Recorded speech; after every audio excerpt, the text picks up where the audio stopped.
বেশি খেলে কি হবে, আস্তে আস্তে যেটা আপনি ব্যবহার না করবেন সেটা জমবে, জমে জমে কোষে ওভারলোড হবে, ওভারলোড হতে হতে একসময় এই রক্তের চিনি কোষে ঢুকতেই পারবে না, তো আস্তে আস্তে চিনি বাড়বে, ডায়াবেটিস হবে।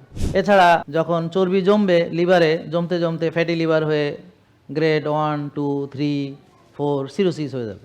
এই যে ব্যথা বেদনা কাদের হবে, মাজা ব্যথা গিরা ব্যথা কাদের হবে? যারা মাজার ব্যবহার করে না, গিরার ব্যবহার করে না, বা যাদের ওজন বেশি, বা যাদের ডায়াবেটিস বেশি, বা যাদের প্রেশার বেশি, যাদের রোদরে যায় না, ভিটামিন ডি কম, যাদের মনে করেন অনেক টেনশন দুশ্চিন্তা, আর খাবারগুলো এমন খাবার খায় যেই খাবার দিয়ে তার হাড় গঠিত হবে না, বরং হাড় ক্ষয় হবে। আসসালামু আলাইকুম, সবাই কেমন আছেন? আলহামদুলিল্লাহ। মহান রাব্বুল আলামিন তিনি আমাদেরকে সৃষ্টি করেছেন এবং তিনি এই পৃথিবীতে পাঠিয়েছেন এবং তার কাছে আমাদেরকে ফিরে যেতে হবে। তো আমরা এই পৃথিবীতে অবস্থান করব অল্প কিছু সময় এবং সেখান থেকে আমরা আবার বিদায় নিয়ে চলে যাব। তো আমরা এই পৃথিবীতে এসেছি, চলেও যাব। তো এটা আল্লাহ তাআলা খেলার ছলে আমাদেরকে সৃষ্টিও করেননি, তিনি খেলতামাশার জন্য আমাদেরকে পৃথিবীতে পাঠানো নেই। তো বর্তমানে মানুষ পৃথিবীর জীবনকে খেল তামাশা ভাবছে, খেলাধুলা নিয়ে মত্ত। এই আজকে বিশ্বকাপ, কালকে ক্রিকেট বিশ্বকাপ, খাওয়া দাওয়া, তারপরে ব্যবসা বাণিজ্য, টাকা পয়সা ইনকাম, দুনিয়ার খ্যাতি, দুনিয়ার নাম যশ সম্পদ, এগুলো নিয়ে তারা ব্যস্ত। তো এটা করতে গিয়ে তারা আবার তাদের মূল্যবান সম্পদ সুস্থতা সেটাকেও তারা নষ্ট করছে। যেমন তারা নিজের যত্ন না নিয়ে সে ধরেন টাকা কামাচ্ছে, ব্যবসা করে হোক, চাকরি করে হোক, যেভাবেই হোক, বা সন্তানকে মানুষ করছে। সন্তান মানুষের মতো মানুষ হচ্ছেও, কেউ হয়তো বুয়েটের শিক্ষক হচ্ছে, কেউ হয়তো সচিব হচ্ছে, কেউ হয়তো বিদেশ যাচ্ছে, প্রতিষ্ঠিত হচ্ছে, কিন্তু যেই মা তাদেরকে লালন পালন করে বড় করেছে সেই মা মরে পচে যাচ্ছে, তারা জানে না। তো আপনাদের এই অবস্থাই হবে, যারা নিজের স্বাস্থ্য নষ্ট করে সন্তান মানুষ করতেছেন। সন্তান বিরাট মানুষ হবে, কিন্তু এত ভালো মানুষ হবে যে মা বাবার খোঁজ নেবে না। তো মা এরকম পয়সাগুলি পড়ে থাকবে, পচে যাবে, কিন্তু কেউ জানতে পারবে না। তো যখন গন্ধ ছুটবে তখন হয়তো কেউ পুলিশে ফোন দিলে জানতে পারবে। এরকম আরও ঘটনা ঘটেছে যে নিজের কুকুর সে পালে এবং কুকুর আর সেই থাকে, আর কেউ নেই, পরে মারা গেছে, পরে অনেক দিন পরে কুকুর তার লাশ খাচ্ছে। কারণ কি করবে, সেও তো খাইতে পারছে না, তো ওই মালিকরেই সে খায়। তো এরকম শুনেছেন কিনা আপনারা, নাকি শোনেন নাই? তো যারা আপনারা নিজের স্বাস্থ্য নষ্ট করে পরিবারের যত্ন নেন এবং এটা নিতে গিয়ে নিজেদের কোনো সময় থাকে না, তো আপনারা ব্যায়াম করবেন এই সময়ও থাকে না, রাত্রে ঘুমাবেন সেটাও থাকে না, তো নিজের যত্ন না নিয়ে তারা কেউ বাচ্চা কাচ্চাকে লালন পালন করছে, কেউ সন্তানের ভবিষ্যৎ চিন্তায় ব্যবসা বাণিজ্য করে টাকা পয়সা কামিয়ে সন্তানের ভবিষ্যৎ নিশ্চিত করছে। তো এটা যদি সে আল্লাহর আইনের ভিতরে করত আর নিজের যত্নটাও ঠিক রেখে সেটা করত, তাহলে কোনো প্রবলেম ছিল না। তো এখন বর্তমানে আমরা দেখতে পাচ্ছি যে বেশিরভাগ লোকই এখন ওষুধ খায়, তার মানে তারা সুস্থ নয়, রোগী। তা আপনারা যদি বিভিন্ন বাসায় গিয়ে পরীক্ষা করেন, দেখবেন প্রায় সকল বাসাতেই বেশ অনেক ওষুধ আছে এবং এই ওষুধগুলো পরিবারের অনেকেই খায়। তাহলে ওষুধমুক্ত কোনো একটা বাসা খুঁজে পেতে আপনাদের ভীষণ কষ্ট হবে। এখন কি দাঁড়ালো, তাহলে আমরা প্রায় সবাই রোগী, যেহেতু আমরা সবাই ওষুধ খাই। যেহেতু বাসায় ওষুধ আছে এবং আমাদের পরিবারের কেউ না কেউ এই ওষুধগুলো সেবন করে, তাহলে আমরা সুস্থ থাকলে সেটা করতাম না, সুস্থ থাকলে কেউই ওষুধ খেত না। তাহলে এখন কোন ফ্যামিলি আছে যেখানে ওষুধ নাই, বা কোন ফ্যামিলি আছে যেখানে সবাই সুস্থ? তো এরকম একটা পরিবার খুঁজে পেতে আপনাদের ভীষণ কষ্ট হবে, বিশেষ করে এই যারা শহরে আছে তাদের আরও কষ্ট হবে। গ্রামে হয়তো 2-4 জন বেঁচে যেতে পারে, কিন্তু শহরে সবারই একই অবস্থা। তার মানে হলো আপনারা যেভাবেই জীবনযাপন করছেন, অর্থাৎ খাওয়া দাওয়া, ঘুম এবং অন্যান্য বিষয়গুলো, তো আপনারা যে ভুলের ভিতরে আছেন এটা প্রমাণিত। কারণ আপনারা আলটিমেটলি সবাই একই রকম রেজাল্ট পেয়েছেন, যে সবাই রোগী হয়েছেন। অতএব আপনাদের যাপিত জীবন এটা সঠিক নয়, এটা বোঝার জন্যে এর বেশি আর কিছু আলোচনার দরকার নেই। যদি আপনাদের জীবনযাপন, খাবার এগুলো সঠিক হতো, তাহলে আপনাদেরকে এই দুর্দিন দেখতে হতো না। আপনারা ওষুধমুক্ত সুস্থ পরিবার হিসেবেই আপনারা বিরাজ করতেন সমাজে। কি কথা বোঝা গেল নাকি গেল না? এখন প্রশ্ন হলো, আপনি কেন নিজের যত্ন নিচ্ছেন না? উত্তরটা সহজ। মানুষ যখন সুস্থ থাকে তখন সে সুস্থতা নিয়ে ভাবে না, কারণ সে সুস্থ। যেমন আমরা বলি, দাঁত থাকতে বাঙালি দাঁতের মর্যাদা বোঝে না, দাঁত হারালে দাঁতের মর্যাদা বোঝে। তো ঠিক বাঙালি সুস্থ থাকতে সুস্থতার মর্যাদা বোঝে না, তারপরে অসুস্থ হয়ে সে আবার যায় ডাক্তার দেখাতে। তো ডাক্তার তাকে যেই পরামর্শগুলো দেয় সেটা মানে, কেউ কম মানে, বেশি মানে, বাট মানার চেষ্টা করে। তো এখন ওই ডাক্তাররা আবার রুগী পুষতে পছন্দ করে, কারণ তারা যদি এমন চিকিৎসা করে যে রুগী আর রুগীই থাকবে না, রুগীরা সবাই ওষুধ মুক্ত হয়ে যাবে, তখন সেটা তাদের ব্যবসার জন্য একদমই ভালো নয়। কারণ একটা লোক আসবে তার চেম্বারে একবার, আর জীবনে কোনো দিন আসবে না, এটা ব্যবসার জন্য ভালো না। কিন্তু সে যদি মাসে মাসে আসে, সারা জীবন আসে, আর সারা জীবন যদি ওষুধ খায়, তাহলে সেটা ব্যবসার জন্য ভালো। তো আপনারা রুগী হওয়ার পরে যাদের কাছে যাচ্ছেন, তারা অ্যাকচুয়ালি ওষুধ থেকে মুক্তি লাভের উপায় আপনাদেরকে জানাচ্ছেন না, এবং কিভাবে ওষুধ মুক্ত হবেন সেটাও তারা আলোচনা করছেন না। বরং তারা উল্টা বলতেছেন, ডায়াবেটিস জীবনেও ভালো হবে না, প্রেশার সারা জীবন ওষুধ খেতে হবে, ইত্যাদি ইত্যাদি। তো এই রোগগুলো যে কোনো দিন ভালো হবে না, সেই ব্যাপারে তারা গ্যারান্টি দিতেছেন। ডাক্তাররা খুব বলতে পছন্দ করেন, আপনার জীবনও ভালো হবেন না, আপনার এই রোগ কোনো দিন ভালো হবে না, সারা জীবন ওষুধ খেতে হবে। এটা বলতে তাদের খুব ভালো লাগে, কারণ এই কথাটা যদি আপনাদেরকে বিশ্বাস করানো যায়, তখন আপনারা কি করবেন? তাহলে আপনারা জানেন যে ডায়াবেটিস কোনো দিন ভালো হবে না, প্রেশার কোনো দিন ভালো হবে না, হার্টের সমস্যা হলে এতগুলো ওষুধ গিলতে হবে মরার আগ পর্যন্ত। তো এখন আমাদের আর কি করার আছে? আমাদের ভাগ্যে খারাপ, আমাদের জিন খারাপ, আমার বাপ মা আমারে খারাপ জিন দিছে, তো এই জিন নিয়ে আমার কি করতে হবে? সারা জীবন ওষুধ খেয়ে আমাকে যেতে হবে। তো এই বিশ্বাস যখন আপনাদের সবার ভিতরে চলে আসবে, তখন আপনারা আর ওষুধ থেকে মুক্তি লাভের উপায় খুঁজবেনও না, আর এটার জন্যে কোনো প্রচেষ্টা করবেনও না। আপনারা শুধু চেম্বারে যাবেন, ওষুধ খাবেন, পরীক্ষা করাবেন, আবার যাবেন, আবার ওষুধ খাবেন, দিন দিন ওষুধ বাড়বে, এভাবে ওষুধের সংখ্যা বাড়তে থাকবে, আপনার সমস্যা বাড়তে থাকবে, আপনি বড় রোগী হবেন।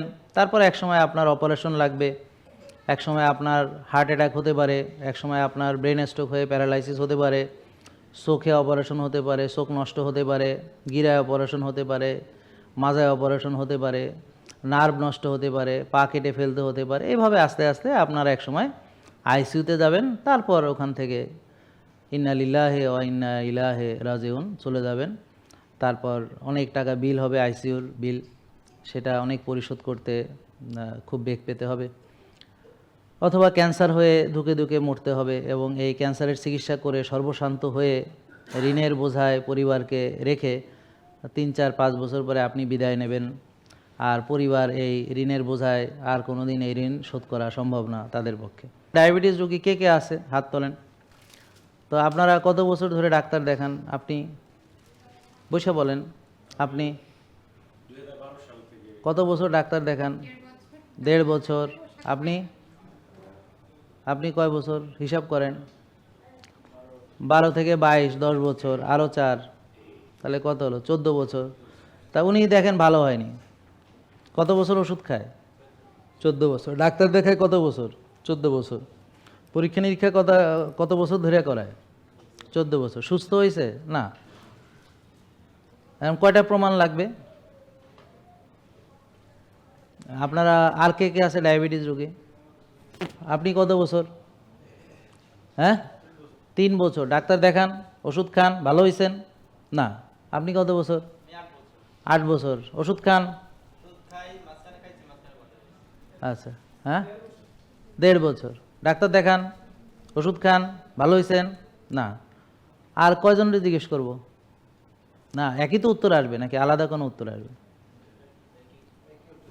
আলাদা উত্তর আসবে? একই উত্তর আসবে। যদি 1 লাখ লোককে জিজ্ঞেস করি, 1 লাখ লোক একই উত্তর দিবে যে আমি ডাক্তার দেখাই এত বছর, আমি ওষুধ খাই, আমি পরীক্ষা করাই, নিয়মিত যাই, আর ওনাদের পরামর্শে চলি, কিন্তু আমি সুস্থ হই নাই, আমার ওষুধ সংখ্যা বাড়তেছে।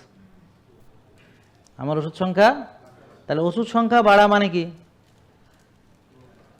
রোগ কমে যাওয়া, রোগ বাড়া। তাহলে আপনি এমন চিকিৎসা করাচ্ছেন যেখানে নিশ্চিত রোগ বাড়বে, এবং এটা জানেও আপনি সেখানে যাচ্ছেন নাকি ভাই? আপনি তো ডাক্তার দেখান না, দেখান তো সুস্থ হয়ে গেছেন, রোগ বাড়ছে, মাশাআল্লাহ, তাহলে ঠিক আছে। কি যারা ডাক্তার দেখান এদের রোগ বাড়তেছে দিন দিন? বাড়তেছে নাকি বাড়তেছে না, কমে যাচ্ছে? কে আছে ডাক্তার দেখাইতে দেখাইতে ওষুধ মুক্ত হয়ে গেছেন, ওষুধ কমিয়া কমিয়া বন্ধ হয়ে গেছে? একজনও আছে? তো এখন আপনারা তাদের কাছে যান চিকিৎসার জন্যে, কেন যান সেটা আপনারা না ভালো জানেন, কিন্তু তাহলে আপনারা জেনে বুঝে যান যে এখানে গেলে কোনোদিন ভালো হবো না, তবুও যাব, এখানে গেলে ওষুধ বাড়বে, তবুও যাব, এখানে গেলে সারা জীবন ওষুধ খেতে হবে, তবুও যাব, এখানে গেলে রোগ বাড়বে ধীরে ধীরে, বেড়ে বেড়ে আমি অপারেশন, তবুও যাব। ঠিক, তাহলে আপনারা জেনে বুঝেই যান নাকি? তো তাহলে তো ঠিকই আছে, তো এগুলাই চলুক নাকি? ঠিকই তো আছে, সমস্যা তো কোথাও নাই নাকি? কোনো সমস্যা আছে? তা আপনারা যান কি সুস্থ হইতে না রুগী হইতে?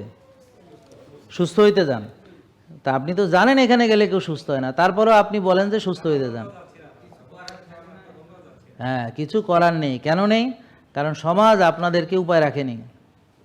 সোসাইটি চায় আপনারা রুগী হন, এই জন্যে তারা আপনাকে দিবে আরাম, আয়েশ, বিলাসিতা। আমাদের মেয়েরা কাজ করবে না, ওয়াশিং মেশিন থাকবে, ডিশ ওয়াশার থাকবে, হেল্পিং হ্যান্ড থাকবে, লিফট বাসা থাকবে, নামলে পরে গ্যারেজে গাড়ি থাকবে, তো তারা রুগী হবে না? কি হবে?